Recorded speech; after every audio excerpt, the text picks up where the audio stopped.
चढ़ती कला fast news. नमस्कार, मैं रचना शर्मा चढ़ती कला डेम टीवी देख रहे सभी दर्शकों का स्वागत करती हूं। आप देख रहे हैं फास्ट न्यूज।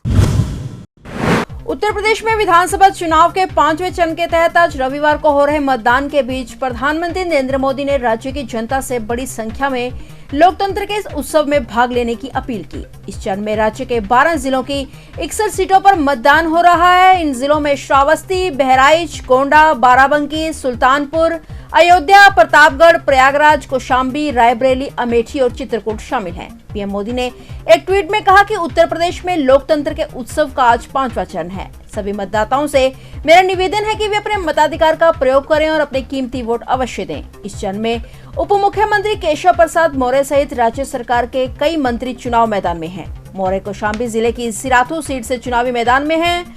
राज्य में विधानसभा चुनाव के लिए मतदान 7 चरणों में संपन्न होना है। मतगणना 10 मार्च को होगी।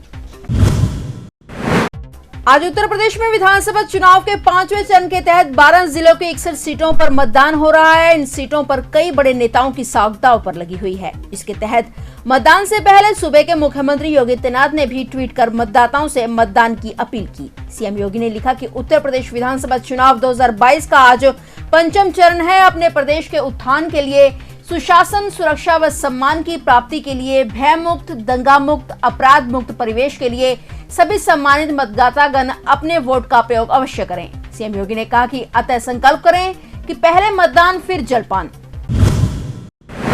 प्रधानमंत्री नरेंद्र मोदी की आज रविवार को बस्ती में प्रस्तावित चुनावी रैली के मद्देनजर नेपाल सीमा पर सुरक्षा के चाक चौबंद इंतजाम किए गए हैं। प्रधानमंत्री नरेंद्र मोदी आज यानी 27 फरवरी को एक चुनावी जनसभा को संबोधित करने वाले हैं, जिसे लेकर भारत नेपाल सीमा पर चौकसी बढ़ा दी गई है। सुरक्षा के कड़े प्रबंध किए गए।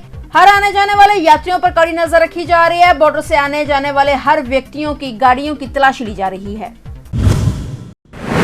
मुख्यमंत्री मनोहर लाल ने कैथल जिले को करोड़ों रुपए की विकासात्मक कार्यों की सौगात देते हुए विभिन्न कार्यों के उद्घाटन स्थानीय लोक निर्माण विभाग के विश्राम गृह में किए। मुख्यमंत्री ने हावड़ी में 11 करोड़ 10,50,000 रुपए से बने international size synthetic hockey field of global category, 5 crore 23 lakh रुपए की लागत से सेरदा में निर्मित तथा 5 करोड़ 7 लाख रुपए से निर्मित पापसर के 33 केवी के सब स्टेशन, इनके अलावा 1 करोड़ 90 लाख रुपए की धनराशि से निर्मित कोविड-19 पोर्टेबल 100 बिस्तर के अस्पताल का उद्घाटन किया। यह पोर्टेबल अस्पताल नागरिक अस्पताल परिसर में स्थापित किया गया है। भाजपा अध्यक्ष जेपी नड्डा का ट्विटर अकाउंट आज रविवार सुबह हैक कर लिया गया। ट्विटर अकाउंट हैक कर इसमें रूस के लिए क्रिप्टो करेंसी में दान की मांग का मैसेज लिखा गया। हालांकि कुछ ही देर में हैक अकाउंट को ठीक भी कर लिया गया।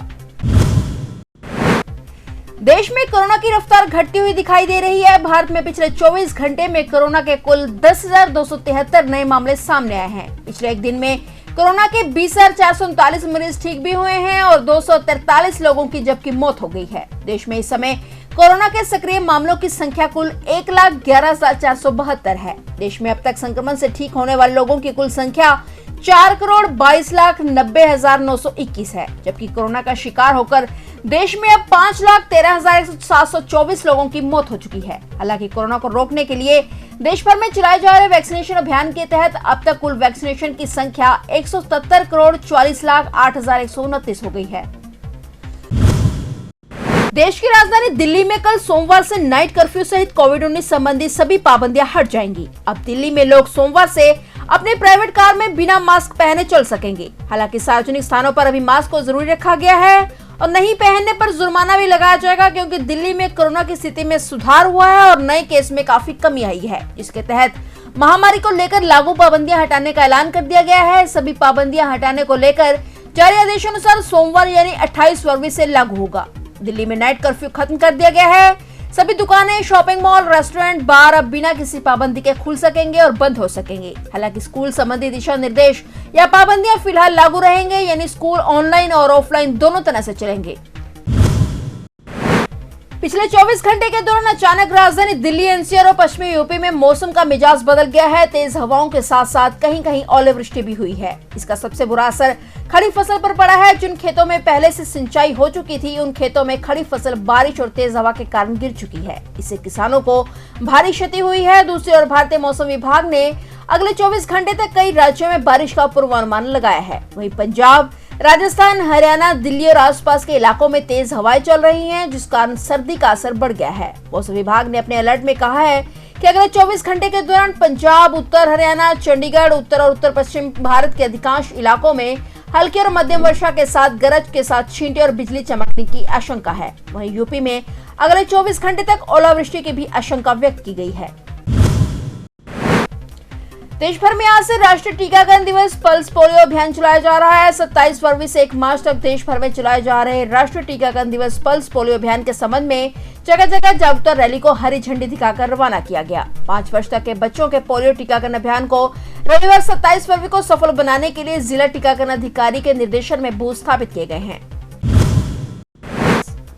मुंबई में रविवार को बिजली सप्लाई प्रभावित हो जाने से लोकल ट्रेनों के संचालन पर असर पड़ा है। पश्चिमी रेलवे ने जानकारी दी है कि अंधेरी और चर्चगेट के बीच बिजली सप्लाई प्रभावित हो जाने के कारण लोकल ट्रेन सेवा प्रभावित हो रही है। रविवार सुबह 9:42 पर बिजली सप्लाई कटी है। उधर Bombay electricity supply and transport के पीआरओ ने जानकारी दी है कि मुलुंड ट्राम्बो की 220 केवी की एमएसईबी ट्रांसमिशन लाइन में ट्रिपिंग होने के कारण मुंबई के अधिकांश हिस्सों में बिजली सप्लाई बाधित हो रही है। फिलहाल फास्ट न्यूज में इतना ही। तब तक के लिए देखते रहिए चढ़ती कला टाइम टीवी और मुझे दीजिए इजाजत। धन्यवाद। चढ़ती कला फास्ट न्यूज।